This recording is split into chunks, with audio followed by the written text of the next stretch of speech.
Asia's largest news headquarters, setting the agenda for Bharat.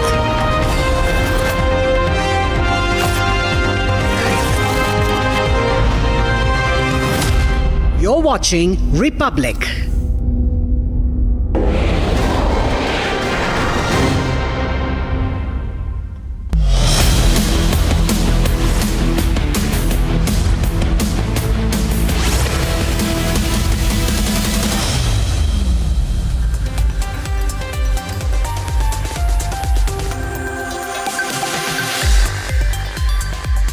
Hi there, good evening and welcome to this special broadcast on Republic TV. Hope you had a great Sunday and now it's time to look forward to the coming week. This show, Looking Forward, is about stories that are shaping up over the coming days and weeks. News that is developing and would have consequences for you and me and impact our choices. Stories that shape India's and world's politics, geopolitics and geoeconomics going forward. Tonight, we bring to you three very important stories from both domestic and international front. First up, facing political irrelevance, the Thackere cousins are trying to patch up. Uddhav and Raj Thackeray, in some ways, have already lost the legacy of Bala Saheb. Even if they manage to come together, it would be more a salvage act. Would it succeed? More likely not. You shall have a lowdown. Second, Prime Minister Narendra Modi is all set to make a week-long global south trip to 5 nations in 2 continents. Like it happens in most of his trips, there are some nations an Indian Prime Minister is visiting for the first time in 3 decades or more. Then there is the BRICS summit in Brazil. You would get to know what all is lined up for Prime Minister Modi in Ghana, Namibia, Trinidad and Tobago, and Argentina. And finally, tonight's biggest story perhaps of interest. Who is going to be the successor of His Holiness the Dalai Lama? Would he announce his reincarnation as he had promised in 2011 that he would when he turns 90 years, which he is turning this week? Would the Chinese pull out the Dalai Lama of their choice out of the Tibetan robe? Why does the monk scare the dragon so much? Let's get started. Headlines first.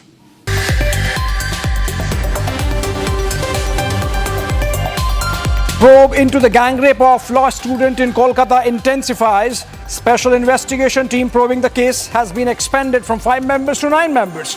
BJP takes out a massive Kanya Suraksha Yatra in protest. NCW says police is not allowing them to meet the victim or visit the crime scene. What is the police attempting to hide?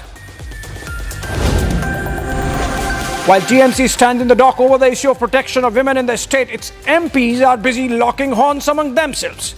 Just 3 months after their public spat, TMC MPs Kalyan Banerjee and Mahua Moitra at odds again, this time over Banerjee's controversial comments on the Kolkata Law College rape case.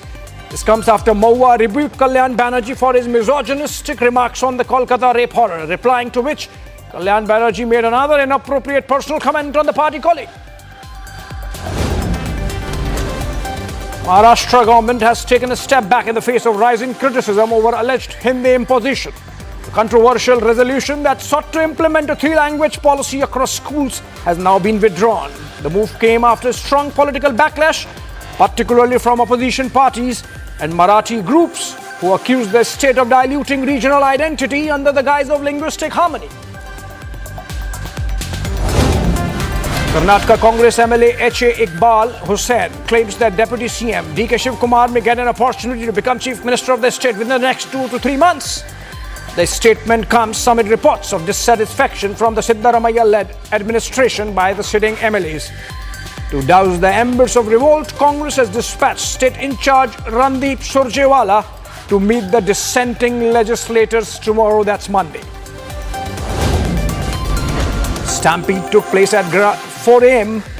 this morning at Puri's Gundicha temple, where Lord Jagannath and his siblings were taken as part of the Rath Yatra day before yesterday. 3 people lost their lives, while 10 injured in Odisha's Puri. Chief Minister Mohan Maji says Collector, DCP and the SP have been transferred and an ex gratia of rupees 25 lakhs announced. DGP of the state is roped in to probe the tragedy. Russia, in its biggest strike, fired a total of 537 aerial weapons at Ukraine, including 477 drones and decoys and 60 missiles. The barrage comes days after the NATO summit held in The Hague with Zelensky in attendance. The Ukrainian president said he needs better air defense and is counting on support from the US and Europe.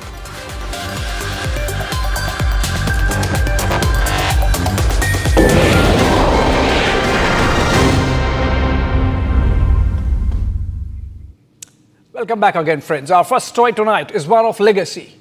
The fight over one, in fact. It was nearly 20 years ago, Amivd Raj Thackeray walked out of the Shiv Sena when he was skipped in party succession in favor of the party patriarch's son, Uddhav. Raj, who was looked at as the political heir, was overlooked against Bala Saheb's own son. 20 years since then, and Raj Thackeray still attempts to find relevance in Maharashtra's mainstream politics. One would say even Uddhav does in the present. On the other hand, a common Shiv Sena worker, Eknath Shinde, managed to do what even Raj couldn't: take away from his brother's party, symbol, cadre and even the people's mandate. Now, one Thackeray is left with his surname and the other with a faint essence of the erstwhile party patriarch. And both of them find themselves on the same side of an issue: the burning issue of Marathi Asmita and Hindi imposition. Even if the government has in fact just a while back taken a step back and decided not to press with the Hindi imposition or what the opposition tried to project, is it an opportunity to let bygones be bygones and usher into an era of survival? Or is it just testing waters for a possible alliance for the two brothers facing testing times ahead of the BMC elections, possibly early next year? Take a look. Two heirs, one mentor, but two different legacies. Both Uddhav Thackeray and Raj were raised under the towering shadow of Balasaheb Thackeray. While Uddhav was the son and the most probable heir, it was Raj who imbibed the more visible aspects of Balasaheb's personality, complete with looks, style, and aggression. Even the skills of cartoons and caricature. Uddhav remained in the shadows, hampered by his shy, reserved, and barely vocal personality, not going well with the aggressive grassroots politics that Balasaheb was associated with. It all changed when Balasaheb revealed his mind and chose Uddhav as his successor, a decision that tore the party and the two brothers. Raj rebelled and in March of 2006 went on to form his own party, Maharashtra Navnirman Sena. A new party, a new symbol and a new cadre.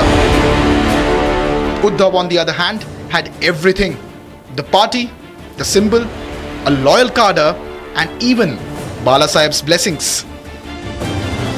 But it all changed on 30th of June 2022 at 7:30 p.m. when something unthinkable happened. मी एकनाथ संभाजी शिंदे ईश्वर साक्ष शपथ घेतो की महाराष्ट्र राज्याचा मुख्यमंत्री म्हणून माझ्या विचारार्थ आणली जाईल. His name is Eknath Shinde, the man who walked away with 40 MLAs from Uddhav-led party and claimed to be the real Shiv Sena, leading Uddhav with nothing more than his surname for his legacy. हमने हमारे परिवार के लोगों को जैसे हम संभालते वैसे हमने संभालने की कोशिश की. उन्होंने अपनी जो कहते हैं कि राजनीति में मां शिवसेना, उसकी हत्या करे, उसका दर्द जरूर है. हत्यारा कोई और नहीं, वो हमारे घर का ही निकला, वही हमें दर्द है. यांनी शिवाजी महाराजांची भूमिका बदलली, बाळासाहेबांची भूमिका बदलली. तुम्ही हिंदुत्वाचे विचार सोडले म्हणून घरकाना फाटका झाले. शेर का बच्चा है, शेर का बच्चा खुलेआम किया. हिम्मत है तुम्हारे में. For decades, Shiv Sena was synonymous with the Thackere surname, which went into an unprecedented rebellion. And Raj was not the one to sit on the sidelines. एका माणसाने सगळे अख्खी पक्षाची वाट लावली. अनेक लोक निघून गेले.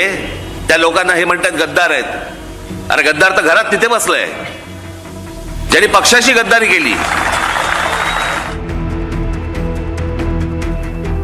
Raj Thackere for decades has remained a headline maker but has had a limited share in the power structure in Maharashtra. Although he managed 13 seats in 2009 Maharashtra Assembly polls, he was not able to leave a mark on the state politics ever since. However, the 2024 state assembly elections changed the political landscape of Maharashtra forever. Look at the sweep in Maharashtra. Look at the numbers here, ladies and gentlemen. 2019 Maharashtra, 2024 Maharashtra. Look at the geographical spread. In 2019, BJP got 105 seats with a vote share of 26.1%. This time the party gets 133 seats with a vote share of 26.62%. The Shiv Sena Shinde faction performs well with 33 seats and a vote share of 12.44%. Between Shiv Sena and BJP, they have a combined vote share, ladies and gentlemen, of almost 49%. Uddhav Sena was completely wiped out, with an election fought under Eknath Shinde's face, leading to an unprecedented mandate in Maharashtra, further solidifying his claim as the real Shiv Sena. Raj Thackere now he's been accepted Hindu ideology, and whereas Uddhav Thackere has been saying he has not abandoned Hindutva, but practically you had seen that during the Lok Sabha polls after winning the election, some of the candidates, we have seen a lot of Pakistani flags in their rallies. While Uddhav lost on ideology, Raj placed his hope on alignment with the Mahayuti. Despite it, he failed to open his account, with Raj Thackeray's son Amit Thackere losing from the Mahim seat against Uddhav Sena's Mahesh Sawant. Uddhav Thackere has been behaving so rudely with MNS and MNS leaders.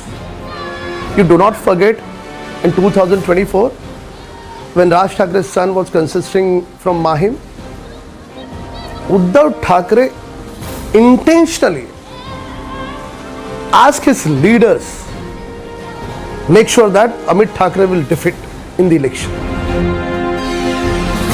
What BJP's Ram Kadam is referring to is the possible reunion of Raj and Uddhav after 20 years, when they have found themselves on the same side of an issue, one close to Bala Saheb's heart. कारण हा जो cut आहे, याला कटच म्हणेन मी, महाराष्ट्राचं मराठीपण हे घालवण्याचा जो cut आहे, हा उद्ध्वस्त करण्यासाठी मला असं वाटतं तमाम सर्व मराठी बांधवांनी, भगिनींनी, मातांनी, त्या विद्यार्थ्यांनी, सर्वांनी त्या मोर्चामध्ये सहभागी व्हावं अशी माझी त्यांना सर्वांना विनंती आहे. इथे कोणताही झेंडा नसेल, फक्त मराठी हा एक अजेंडा असेल. तर आम्ही आमच्या वतीने हा विषय संपवलेला आहे. आम्ही GRची होळी केलेली आहे, त्याच्यामुळे आता तो GR आहे असं मानण्याचं कारण नाही. कारण एखादी गोष्ट जसं मी वारंवार सांगितलं की हिंदीला विरोध नसला तरी हिंदीची सक्ती आम्ही लागू देणार.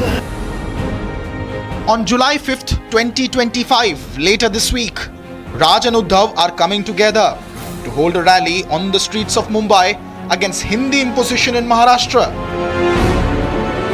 ये सब खाली राजनीति है, बाकी कुछ नहीं. अगर जनता का भला देखना, महाराष्ट्र के लोगों का भला देखना चाहता तो पहले ही सोचते थे. अगर अभी तक राजनीति खाली रोटी सेकना का काम चल रहा है और आगे भी रोटी सेकने का काम चलेगा, इससे महाराष्ट्र की जनता का कोई फ़ायदा नहीं होना. खाली सब अपनी अपनी राजनीति गर्म कर रहे हैं, बाकी कुछ नहीं. अभी आप पॉलिटिशियन के नज़रिए से देखेंगे तो अभी तो पॉलिटिक्स बहुत गंदा चल रहा है और एक इम्पैक्ट हो जाएगी कि राज ठाकरे, उद्धव ठाकरे साहब दोनों एक साथ आएंगे तो जो मराठी भाषा का जो अभी कच्चीकरण हो रहा है वो कच्चीकरण स्टॉप हो जाएगा. इस देश के राजनीति में ठाकरे ब्रांड ये एक सुप्रीम ब्रांड, उसके ऊपर किसी चीज का इम्पैक्ट नहीं होता. कोशिश बहुत की है ये लोगों ने, बीजेपी के. This rare show of unity has only fueled intense speculation that the Thackere duo may be inching closer to a political alliance ahead of the BMC civic polls in Mumbai, which BJP has never won. दो भाई साथ में आते हैं तो हमें कोई दुख नहीं है, क्योंकि एक परिवार साथ में आएगा उसमें कोई दुखी नहीं है। लेकिन वो साथ में आने से मुंबई करों का क्या फ़ायदा होगा, उसके लिए मेरे मन में डाउट है। क्योंकि देखिए, आप देखोगे ठाकरे फैमिली ने मुंबई पर 30 साल राज किया हुआ है। उद्धव ठाकरे की सत्ता थी महानगर पालिका में, उससे मुंबई वासियों को कुछ फ़ायदा नहीं हुआ। तो अभी दोनों साथ में आने से मुंबई वासियों को क्या फ़ायदा होगा? The Shinde Sena is already calling it politics of convenience. Whether Uddhav Thackeray and Raj Thackeray come together or not, it seems to be politics of convenience. Uddhav Thackeray ji has lost his ideology, Raj Thackeray ji has lost his relevance in state politics. And the sudden unity, which seems to be an aggressive push for a so-called legacy which is defunct, because we all know that this is the time when people choose politics of performance.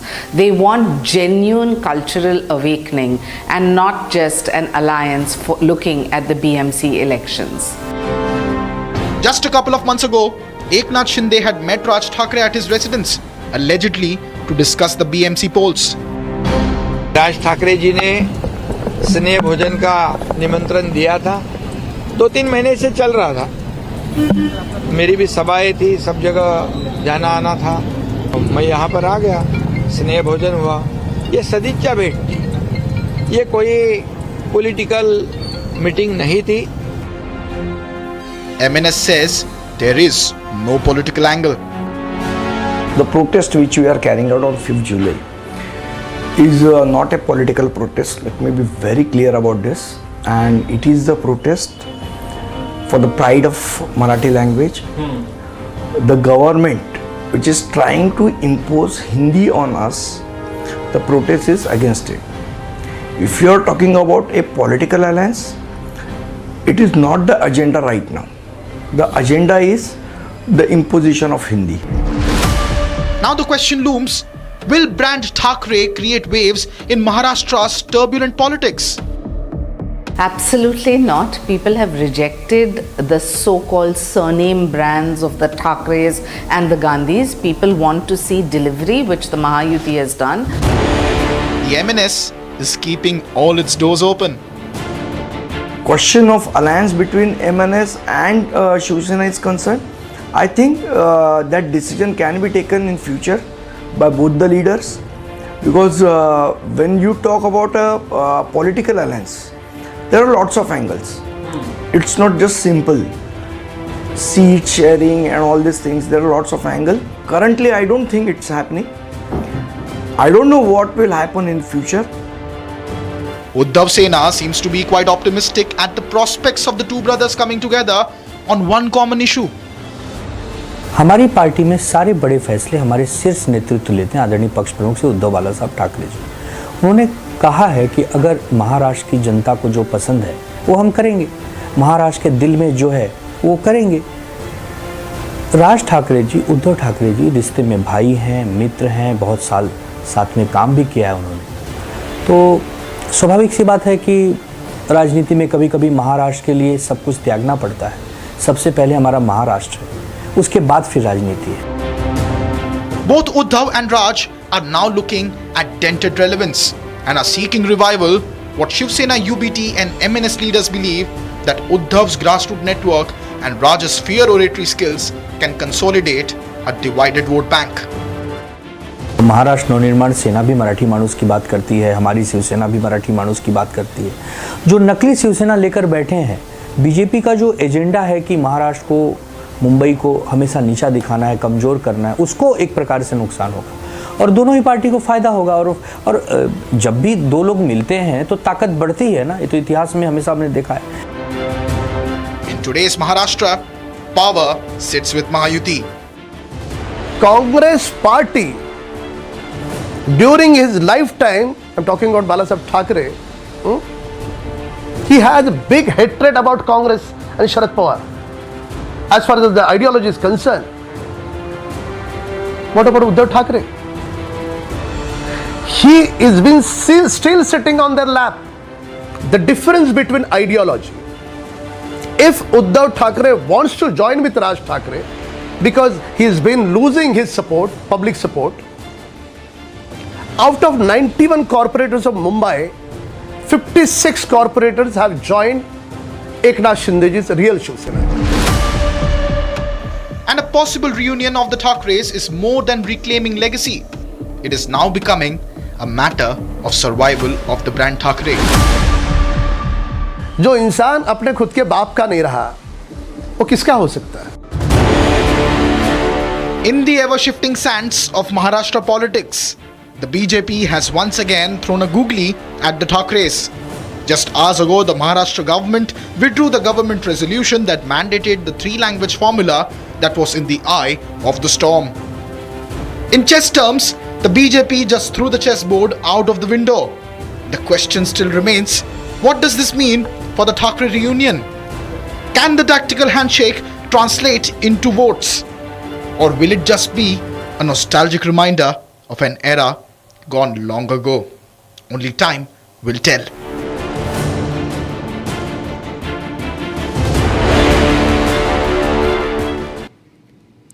All right, joining us for an expert comment on this possible development of Uddhav and Raj Thackeray coming together, Prafulla Ketkar, editor of the Organizer Weekly.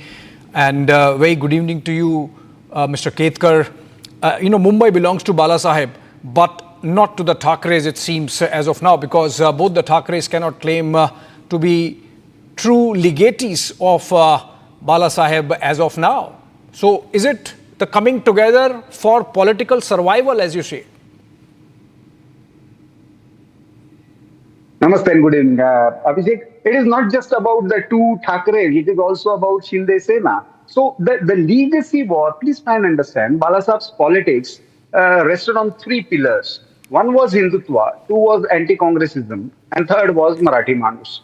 Now this entire Marathi language issue, actually the committee that was formed when Uddhav was the chief minister and the Mashelkar committee proposed the three-language formula, which will be the second one. Marathi was always there, but which was the second one, English and Hindi, what will be the sequence, and that was always the issue.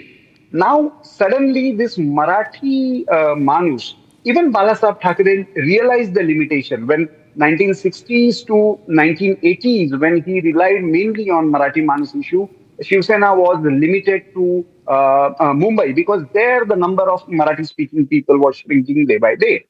But he could expand Shiv Sena only when the larger Hindutva agenda came on the fore.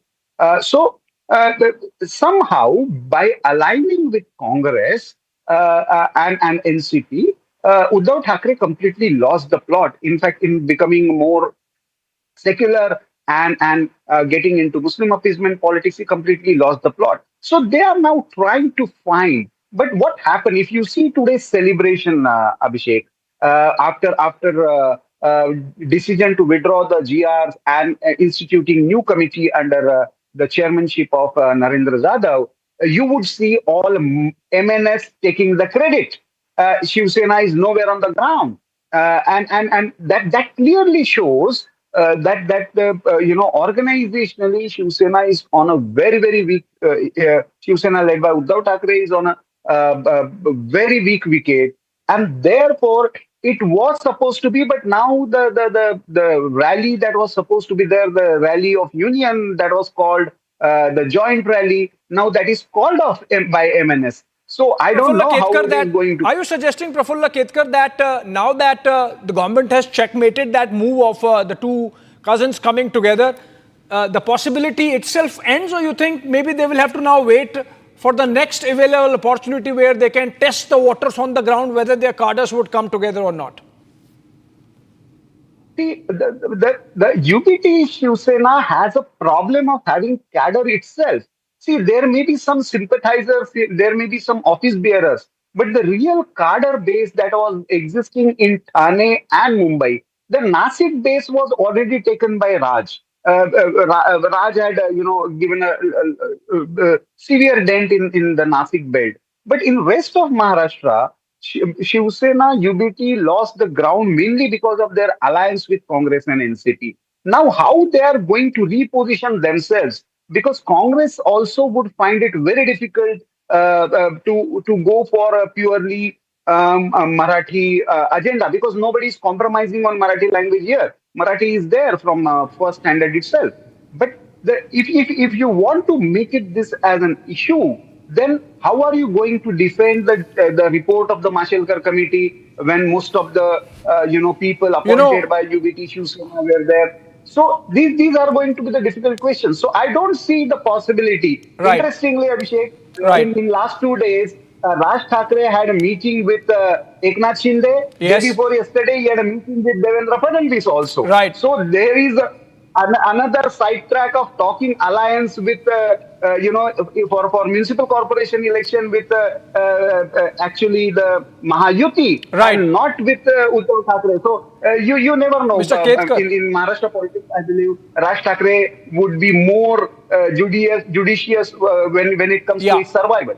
I think the government has already checkmated that move in many ways, the Fadnavis government, and also, shortened the possibility of a conversation, a longer conversation that we could have had. Prafulla Ketkar, thank you so much for joining us. And on that note, we move on to the second story, friends, which is Air India One. The Prime Minister's plane would be wheels up. This time, it has a massive 5-nation tour upcoming in the next week, starting July 2nd. Prime Minister Modi is all set to embark on a historic tour of the Global South with a key visit to Rio de Janeiro for the 17th BRICS Summit, with stops in Ghana, Trinidad and Tobago, Argentina and Namibia. The voice of the Global South is once again set to create global headlines with a landmark visit from G7, SCO, Quad, BRICS and of course the G20. India is the undisputed voice, it seems, in matters from the Global South. And our next report tells you exactly why.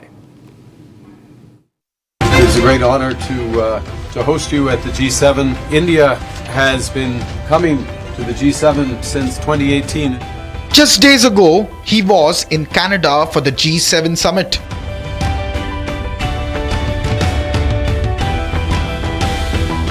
Just last week, India was represented at the Shanghai Cooperation Organization.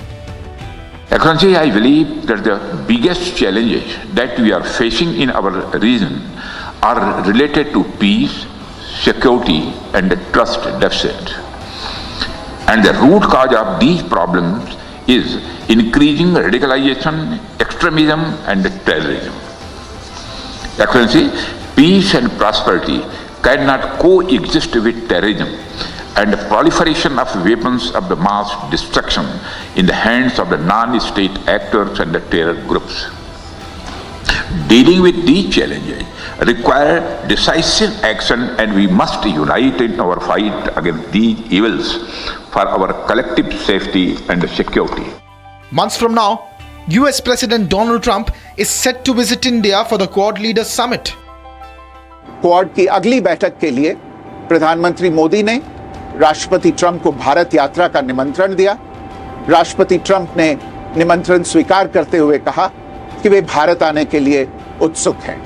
But this week, PM Modi is all set to embark on a historic tour of the Global South, with a key stop in Brazil for the 17th BRICS Summit.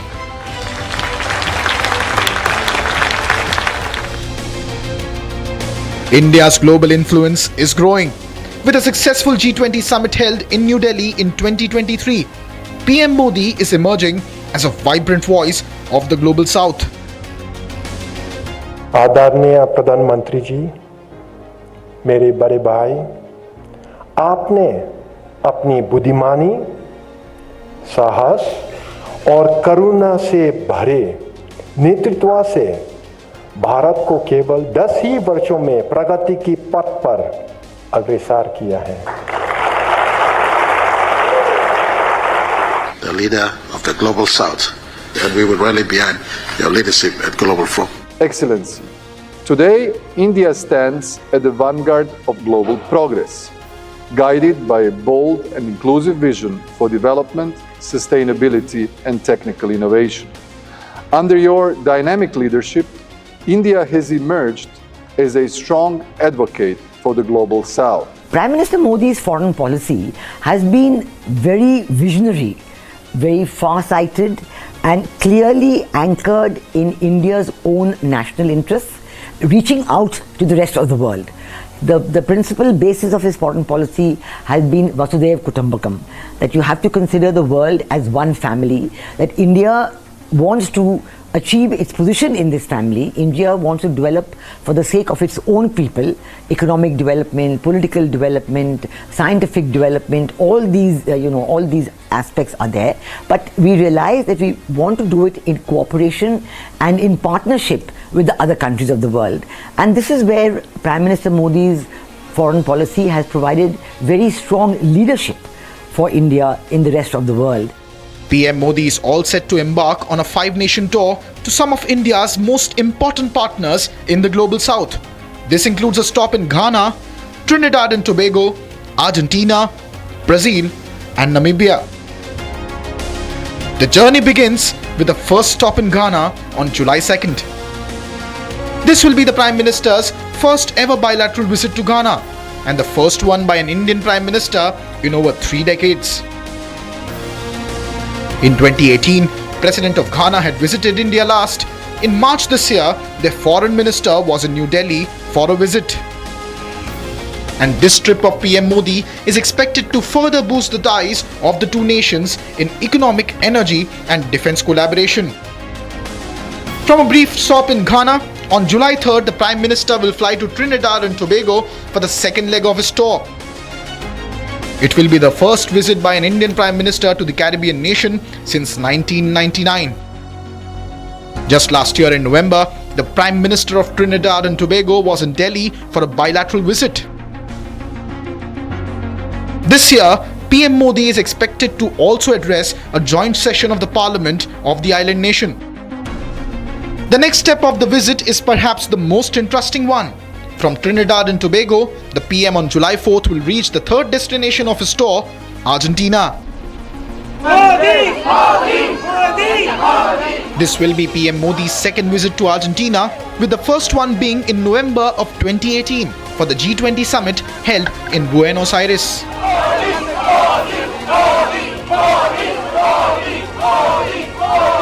Bharat और Argentina के बीच 15,000 kilometre की दूरी है। हम दोनों देशों के बीच दो विशाल महासागर और महाद्वीप है, लेकिन भारत और अर्जेंटीना में एक दूसरे की संस्कृतियों के प्रति आदर भाव के सामने हजारों किलोमीटर की दूरी सिर्फ एक आंकड़ा मात्र है। PM Modi is expected to hold discussions on wide-ranging issues with President Javier Milei. Argentina is a strong bilateral partner for India, both in terms of trade, in terms of the overall strategic metrics, both in Latin America as well as globally. And therefore, from that point of view, Prime Minister stopping over in Argentina will give him a chance to really gauge how the Global South idea is progressing, but what role can Argentina play in making that a success. From Argentina, on July 5th, PM Modi will arrive in Rio for the 17th BRICS summit.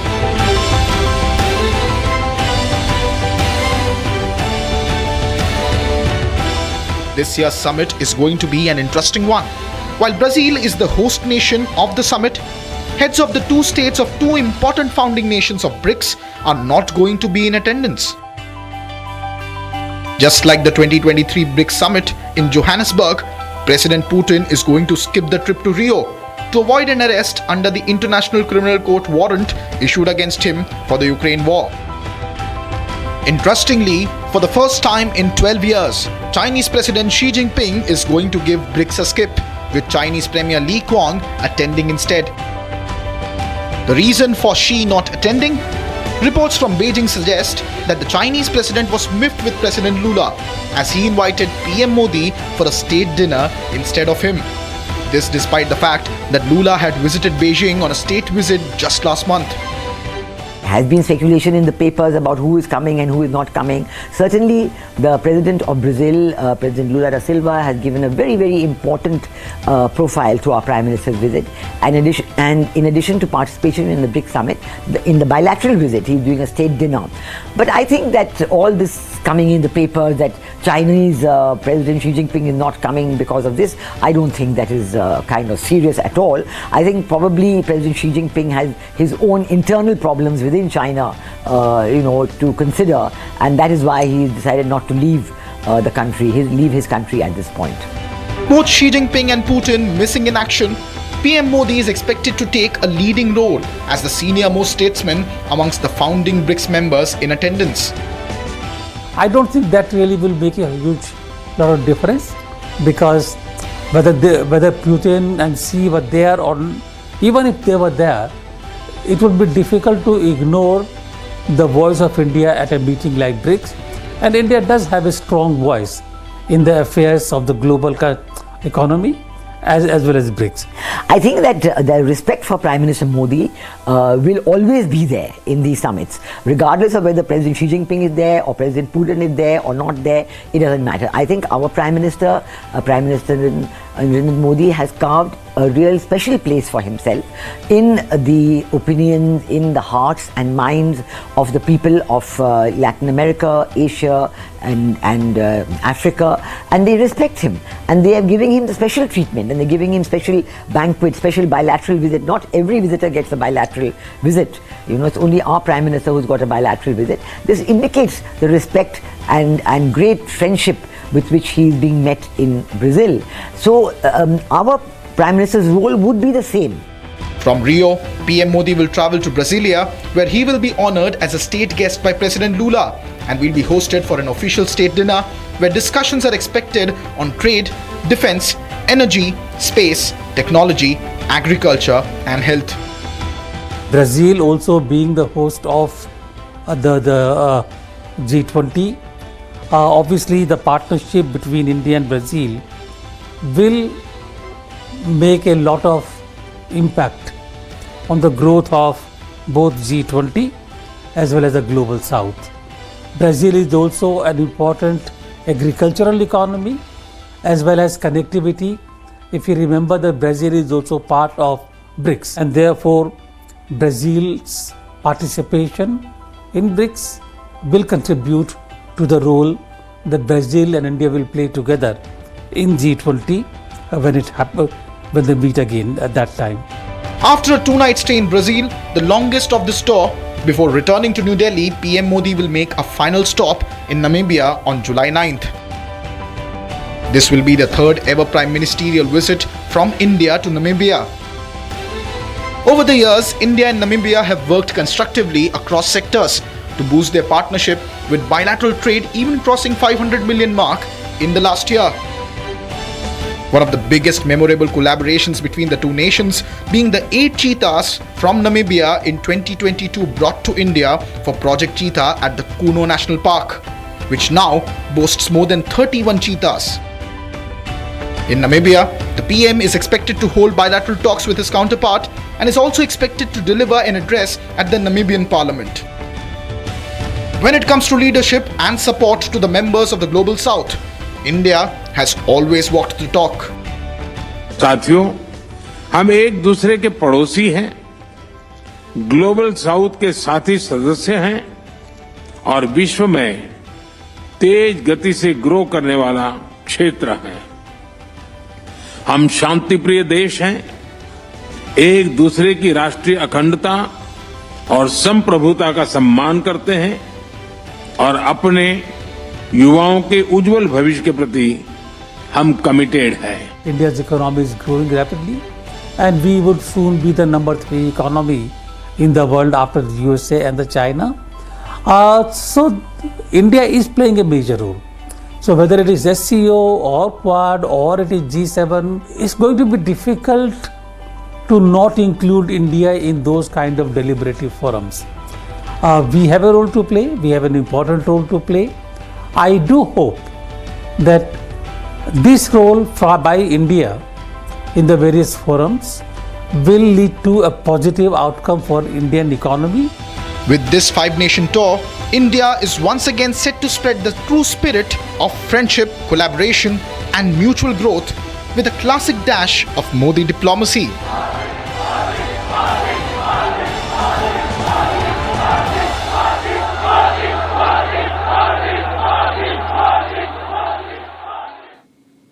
All right, let's understand the geopolitical, geo-economic and geostrategic implications of this very important visit of Prime Minister to the Global South nations. Joining us, top diplomat Anil Trigunath. He's someone who's adept at strategic affairs.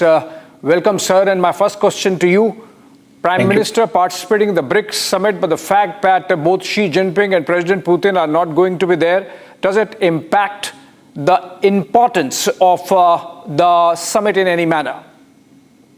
Well, I don't think so. I mean, the reported reason for President Xi Jinping not going there is that there is a state dinner in honor of Prime Minister Modi.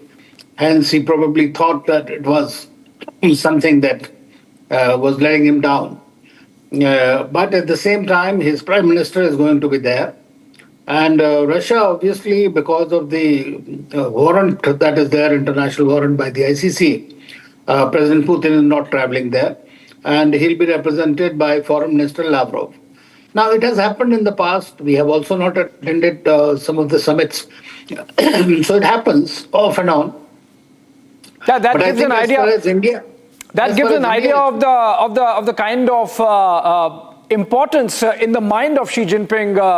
Prime Minister Modi really occupies, I believe. And the fact that in the last BRICS summit in South Africa, Xi Jinping had a state dinner, but still Prime Minister went.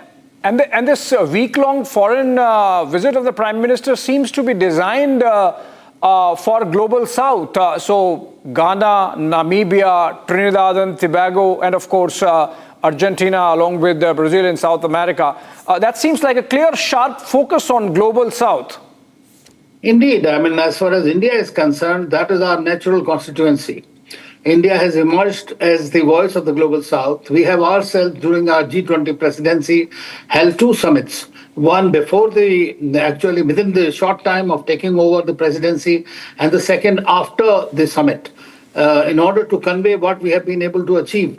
And thereafter, the third Global Voice of Global South Summit has been made. We have also set up something called THACKERAYS, where we are bringing about all the ideas, think tanks. So from our perspective, Global South is very important, and I'm very happy that Prime Minister Modi has decided to go to both Namibia and Ghana, which are very important countries. And of course, Argentina has emerged as a very major partner for us in many ways. Yeah. And so Argentina and Brazil, that is a good selection, I guess. Now, staying with Ghana, Namibia, the Global South theme, sir, the fact that some of these nations, including, of course, the two, Namibia and Ghana, even Trinidad and Tobago, it's first time that an Indian Prime Minister is visiting after 3 decades or more. I mean, is that a statement of sorts on the kind of neglect this geography faced from Indian diplomacy? Abhishek, somehow, unfortunately, in the past, the high-level visit deficit has been very prominent in most parts of the globe, especially those who are very close to us. Africa is very important from our point of view. After Prime Minister Nehru's visit, there were not many visits to the region that had taken place. But ever since Prime Minister Modi took over, and he really crafted this 10 guiding principle for Africa policy, Africans first, that policy actually, and the number of visits he himself has undertaken, President, Vice President, the ministers, everybody has undertaken, that shows that we have tried to bridge the deficit. More importantly, during our G20 summit, we were able to include African Union. Virtually making G20 into G21. That has been a great achievement. And then India is hoping to organize this India-Africa Forum Summit, which has been pending for quite some time now. So Africa remains very much in the focus. And you are absolutely right. Somehow, unfortunately, we have not paid due attention, even though we were helping them one way or the other through high-tech programs and others. But the high-level exchanges and the visits at the level of the leaders, and especially the Prime Minister, are extremely important for any geography. Same was true of West Asia, which is again very important geography for us. Yeah. And so I'm very happy that this government has really tried to bridge the deficit. All right, friends. In his recently released autobiography, his third actually, His Holiness the Dalai Lama had said that his successor or reincarnation would be born in the free world, which basically meant that the 15th Dalai Lama would be born outside of China.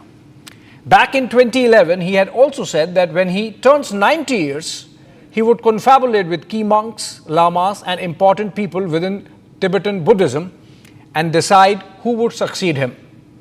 That moment has come, with the Tibetan Buddhists from around the world converging on Dharamsala in Himachal Pradesh to mark the 90th birthday of their spiritual head. The world is watching, and more importantly, Beijing is keeping a hawk's eye. There's something about the Dalai Lama that scares the Chinese. Let's help you understand why. Take a look.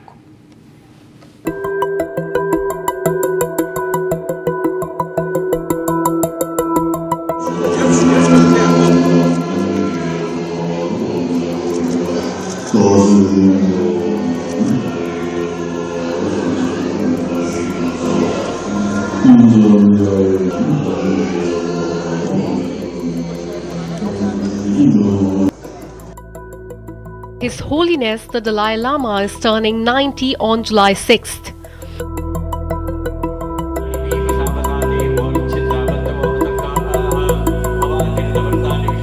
Dharamshala in Himachal Pradesh, his present abode, is all decked up to mark the occasion with fervour and festivities lined up.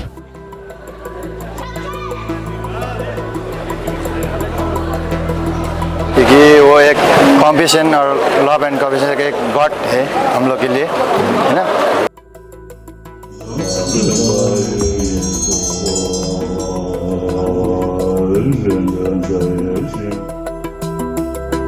Oh, 30th would be the day of celebration of his 90th birthday.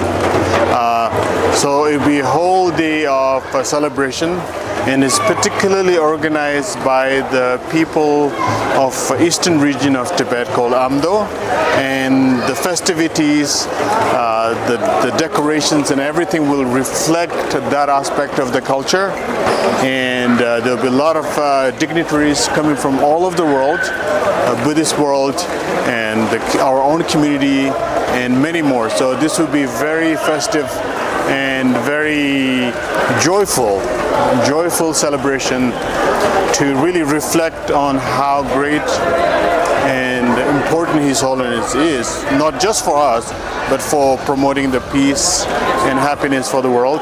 We have long life prayer that has been happening for the last 7 days, which we call Tseduk, and community from the different monastic community members have came here to do a daily prayer, wishing His Holiness to have a long life. Starting June 30th for over a week, Dharamshala in Himachal Pradesh would see events that would focus on the life and legacy of Dalai Lama.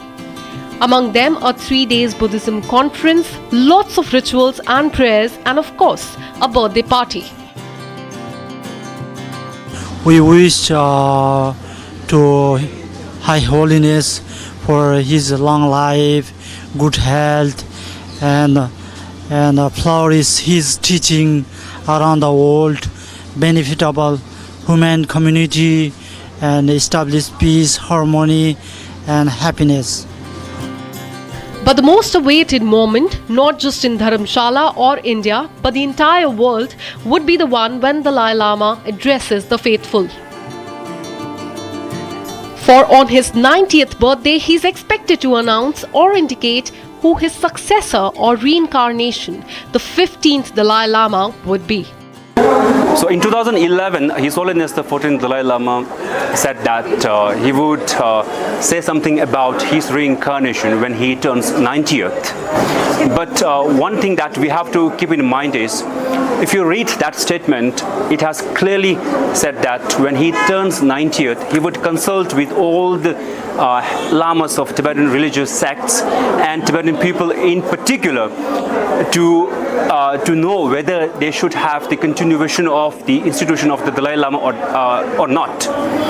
But in 2019, when there was the third General Tibetan meetings, so it was unanimously passed a resolution which says that the Dalai Lama's institution must continue. So that means it will continue. But another thing that we have to keep in mind is when he turns 90th, definitely he will say something about his reincarnation. Born as Tenzin Gyatso in 1935, the present Dalai Lama has served as the spiritual head of Tibetan Buddhism for the last 7 decades or more. As mysterious as his reincarnation was as the 14th Dalai Lama, so was his escape to India from Chinese dragnet in 1959. The Chinese never liked it. Their takeover of Tibet sought to fashion Tibetan Buddhism into a communist image.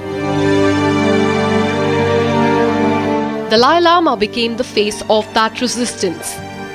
First in Lhasa, then in India, and then around the world. China carried out a massive crackdown like any other religion. So in the case of Buddhism in Tibet, an attempt was made to bulldoze the identity and make it subordinate to the Han Chinese supremacism. As the world watched, the Dalai Lama became the voice of the reason, of peace, even of humanity's capacity to face adversity with a chuckle.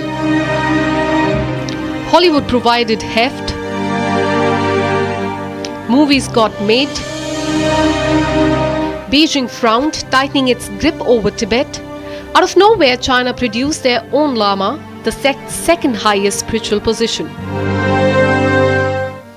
only to be rejected completely by the followers. Chinese Dalai Lama China अगर कोई ढूंढ भी लेगा उसमें कोई वो नहीं आएगा, जैसे कि अभी जो पेंजन लामा का एक नकली वाला लेके आया था उसमें कोई वो महत्व देने वाला उनको मान्यता प्राप्त नहीं हुआ है तिब्बती समुदाय में, है ना. The Chinese government during recently made many the fake Lama to preserve Tibetan culture, traditional name of they are the misusing Tibetan culture, tradition and philosophy and community.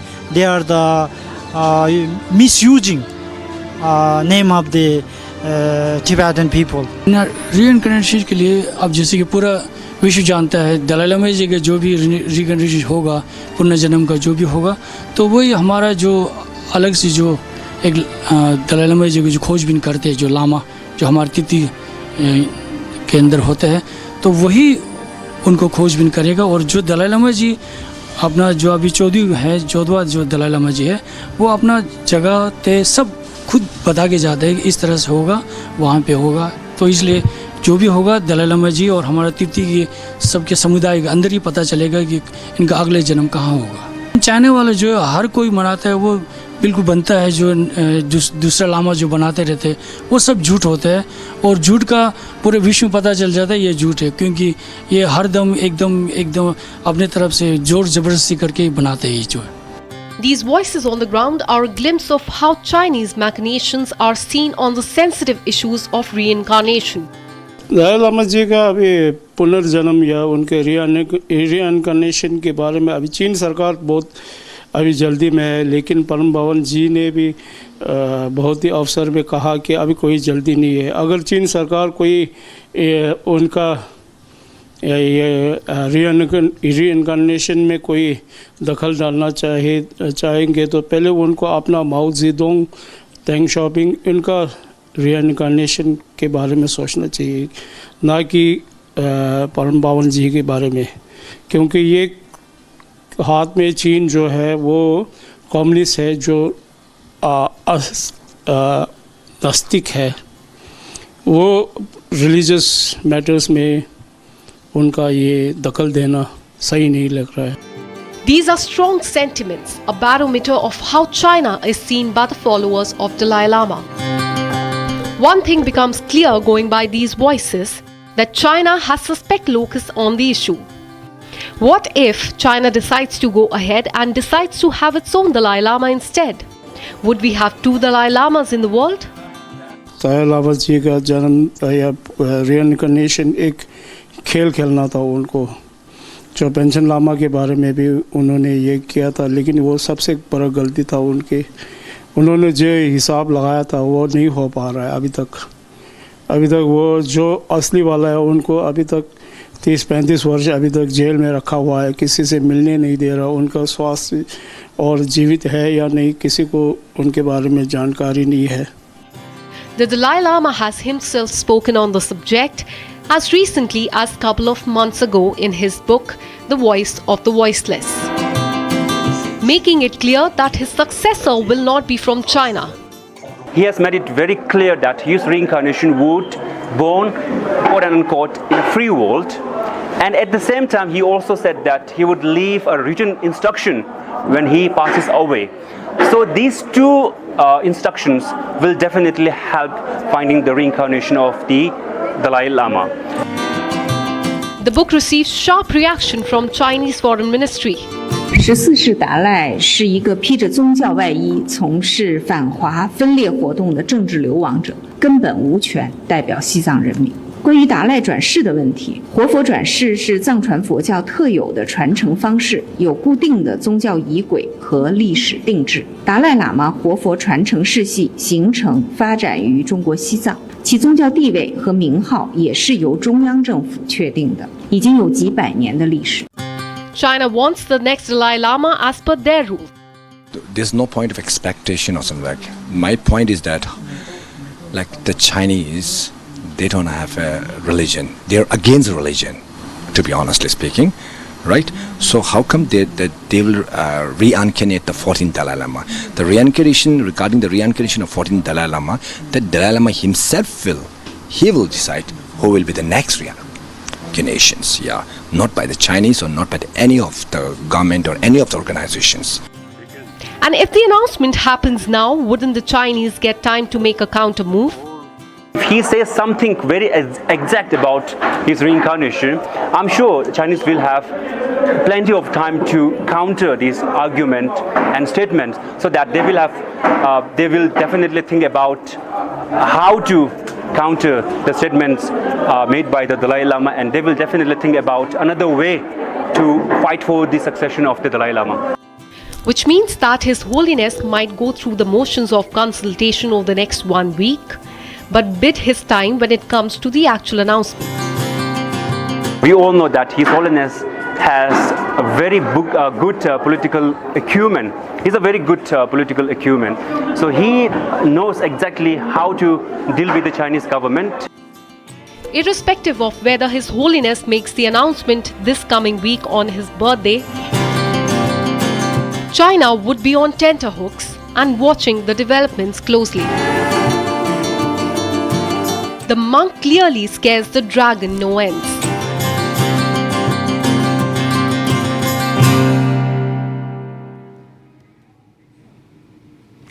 Hope you enjoyed it. This is all we could pack for you in this Sunday edition of Looking Forward. Short break. News is back on the other side. And of course, tomorrow 8 p.m. Super Prime Time Match with Arnab Goswami is back. Be there. Thanks for watching.